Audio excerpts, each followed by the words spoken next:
ഒരു വാർത്തയുടെ താല്പര്യവും സാധുക്കലി തങ്ങളുടെ ഒരു ചിരിയും. എനിക്കത് കണ്ടപ്പോൾ എനിക്കും ചിരി വന്നു പോയി. എന്ന് വെച്ചാൽ ഒരു മനുഷ്യനോട് ചെന്ന് സവിശേഷമായ വലിയ താല്പര്യത്തോടെ ഒരു ചോദ്യം ചോദിക്കുകയാണ്. ആ വിഷയം വന്ദേമാതരമാണ്. വന്ദേമാതരത്തെ സംബന്ധിച്ച് രാജ്യം മുഴുവൻ ചർച്ച നടക്കുന്നു. പാർലമെൻറ്റിൽ ബില്ല് കൊണ്ടുവന്നത് അറിഞ്ഞിരിക്കുന്നു. ആ പാർലമെൻറ്റിൽ ബില്ല് കൊണ്ടുവന്ന ശേഷം പാർലമെൻറ്റിൻ്റെ അവസാന ദിവസത്തെ സമ്മേളനത്തിൽ അവിടെ ചെന്ന് പൊടുന്നനെ എല്ലാവരും കൂടി എഴുന്നേറ്റ് നിന്ന് വന്ദേമാതരം ചൊല്ലുന്നു. അത് പാടില്ലെന്ന് പറഞ്ഞവരും എഴുന്നേറ്റ് നിൽക്കേണ്ടി വരുന്നു. അത് കണ്ട് കുറച്ച് ആളുകൾ വളരെ ആഹ്ലാദാരവം മുഴക്കുന്നു. വന്ദേമാതരം പൂർണ്ണമായും കേരളത്തിൽ 15,000 ഇടത്തെങ്കിലും ചെല്ലുമെന്ന് BJPയുടെ അധ്യക്ഷൻ പറയുന്നു. വന്ദേമാതരത്തിൽ അവിടെ നിന്ന് വന്ന കത്ത് എടുത്ത് എല്ലാവർക്കും ഫോർവേഡ് ചെയ്തു കൊടുക്കുന്നു ചീഫ് സെക്രട്ടറി.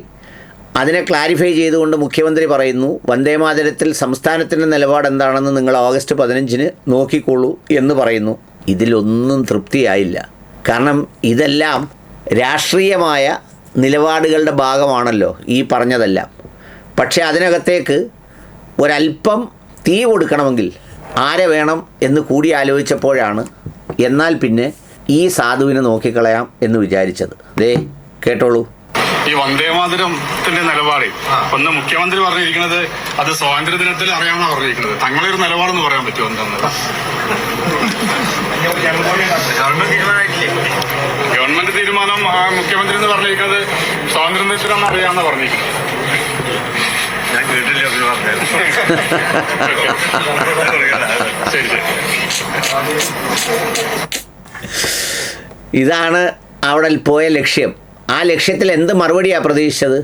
രാജ്യത്ത് ബില്ല് പാസ്സാക്കി, നിയമം പാസ്സാക്കി, എല്ലാ സംസ്ഥാനങ്ങൾക്കും അയച്ചു കൊടുത്തു. ആ അയച്ചു കൊടുത്തതുമായി ബന്ധപ്പെട്ട് ഒരുപാട് ചർച്ചകളും പാർലമെൻറ്റിലും പുറത്തും മാധ്യമങ്ങളിലും ഒക്കെ നടക്കുന്നു. അതിൻ്റെ ചരിത്രവും ഇതുമെല്ലാം പറഞ്ഞിട്ട് കോടതിയിൽ കേസിന് പോകുന്ന സ്ഥിതി വരെയുണ്ട്.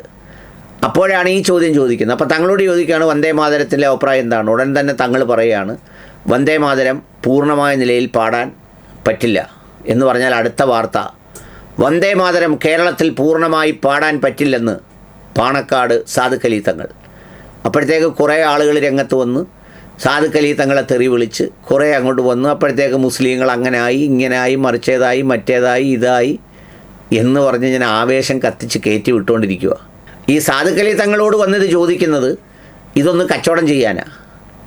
ഇനി പാടും എന്ന് പറഞ്ഞാൽ മറുവശത്ത് വന്ദേമാതരം പാടുമെന്ന് സാധുക്കലി തങ്ങൾ. അപ്പോഴത്തേക്ക് മുസ്ലിം സമുദായ സംഘടനകളെല്ലാം ഇറങ്ങി. സാധുക്കലി തങ്ങൾ മുസ്ലിം അല്ലാതായി. പിന്നെ കാളിയായ സാധുക്കലി തങ്ങൾ അത് മൊത്തം ചൊല്ലിപ്പോയതുകൊണ്ട് ഇങ്ങനെ ആയല്ലോ. എന്തായാലും വളരെ സൗമ്യമായി സ്വതസിദ്ധമായ ഒരു പുഞ്ചിരിയിൽ അദ്ദേഹം അത് കൊടുക്കണ്ട, വേണ്ട, സർക്കാരൊന്നും പറഞ്ഞില്ലേ എന്നൊക്കെ ചോദിച്ച് ചിരിച്ചോണ്ടങ്ങ് പോയി. അതിൻ്റെ വൈരാഗ്യത്തിൽ ചില പേജുകളിൽ കണ്ടു ചില ഗൗരവമായ ചോദ്യങ്ങൾ ചോദിക്കുമ്പോൾ തങ്ങളുടെ ഒരു ഓഞ്ഞ ചിരി എന്ന് പറഞ്ഞിട്ട്.